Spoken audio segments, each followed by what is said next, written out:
multi-million-dollar company, sending packages, taking stock of inventory, and running to and fro all day.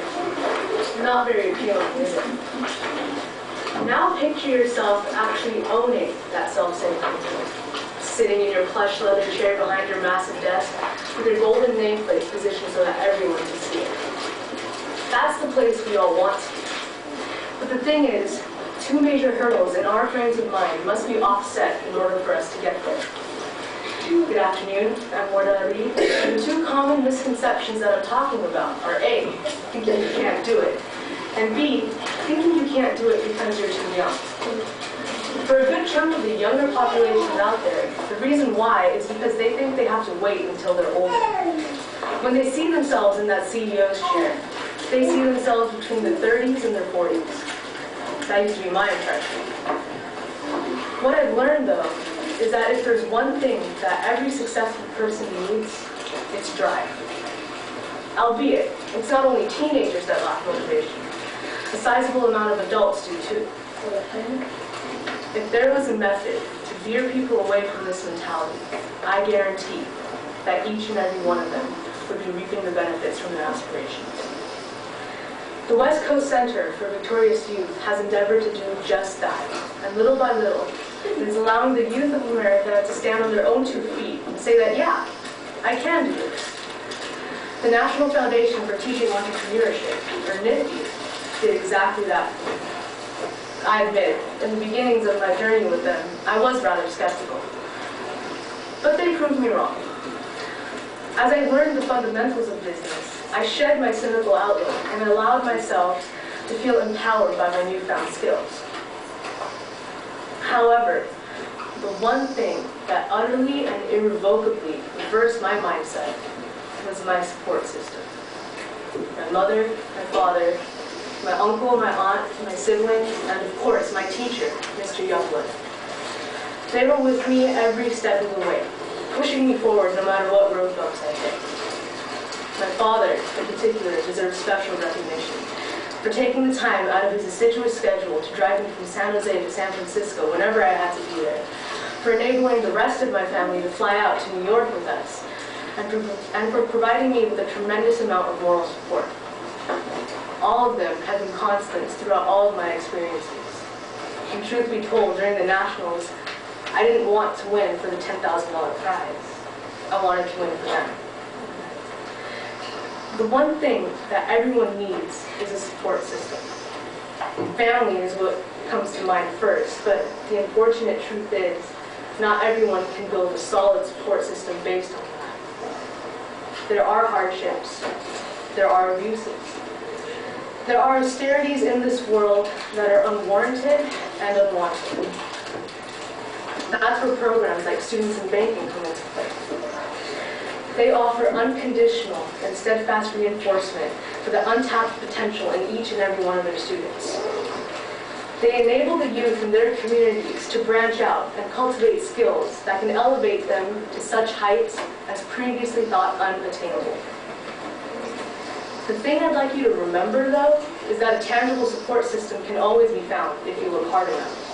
But ultimately, the only person you can fall back on is yourself, the individual, you. No matter where you're coming from, the only thing you have control over is where you're going. In other words, your situation doesn't define you. You define your situation. And that's exactly what you all are doing. By utilizing the resources made available to you by this program, you are proactively defining your success now and for the future. Therein lies the beauty of it. Not only are you learning vocational skills, you're learning professional survivalistic tactics, vision, organization, drive, commitment. All in all, a potent mixture of traits that can be applied anywhere, anytime, and to anything. As was once so sagaciously said, for those with ambition, reality is more of a creation than an unalterable certainty. So to all of you, I offer this. It's never too late, and it's never too early. So what kind of reality will you create? Thank you.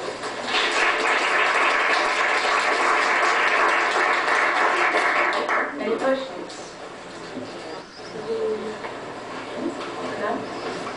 No? When you went to I won first place.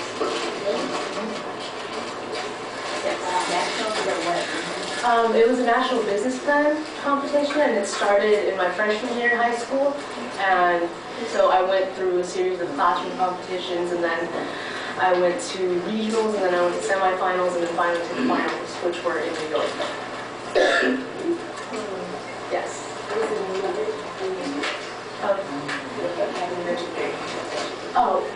NIFTY, or the National Foundation for Teaching Entrepreneurship. Yes. My business plan actually dealt with modifying cricket bats. I don't know if any of you are familiar with the sport, cricket. What a lot of people don't realize is that there is a substantial amount of people in the Bay Area that play hardcourt cricket, which is basically playing cricket on basketball courts. And what that does is that actually wears down the end of the bat, which affects the batsman's batting. So what I did was I applied a rubber strip to the bottom of the bat, and that prolonged the life of the bat by about 2 to 3 weeks. So instead of replacing the bat, let's say twice a month, you don't have to replace it about once every 2 months. So that's my plan. I'm also any advice for Well, I would say that whatever idea that you come up with, whatever need that you see in the community that you think that you can fulfill with your business plan, just stick with it. Because I think the hardest thing for entrepreneurs is actually following through on what they have ideas on. I mean, you can have the best idea in the world, but if you don't implement it, or if you don't take proactive steps to actually fulfill that plan, then you're basically back at square one. So I would just say that, I mean, I'm sure that you have really good ideas, and you're really excited about it too, because that's sort of what entrepreneurship does. It instills an excitement, and you're like, hey, I can do this. I don't need to depend on anyone to have, have an income coming in. So I would just say stick with it. Don't ever look it up. Yeah. Also, how did you come up with the business plan? I find it very difficult for me to even start. I don't know where to start. I don't know what I'm doing. I totally agree with you. The thing is, when you're actually trying to think of a business plan, it's actually very difficult. Sometimes you just have to let it show itself to you. That's how it happened with me, because my uncle was actually the captain of the Everett cricket team, and that's how I realized that hey, there was a need for this kind of modified bat, and that's how I came up with it.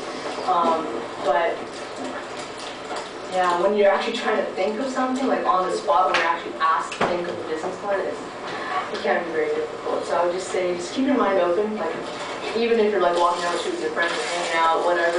If you see something, then that would probably be the most lucrative thing that you could ever think of.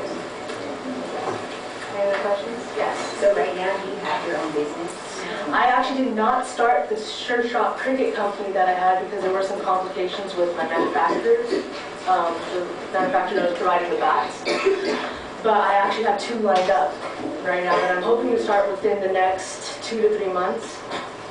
I have 2 separate business plans that I'm hoping to start up by hopefully the start of the next school year. What businesses are you looking to start? Well, one is a nonprofit. Its name is Stand for the Fallen, and what it is basically a t-shirt company. And what we want to do is we want to target, pinpoint specific areas in the world that are afflicted, let's say with poverty or civil war, like Darfur, or recently what happened in Haiti. So what we want to do is have the name of the location that we're pinpointing on the front of the shirt, along with a unique and distinctive design. And I actually have a designer on my team that can make individualistic designs for every location. And on the back, it would say "Stand for the Fallen." And we'd be selling the shirts for about $12 to $13, and 50% of all proceeds would go to the American Red Cross. And we specifically asked them to direct that cash flow to the area that each individual bunch for.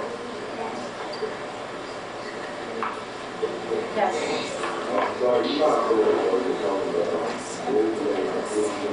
I'm sorry? What was the name of the high school that you went to? The high school. Oh, Silver Creek High School.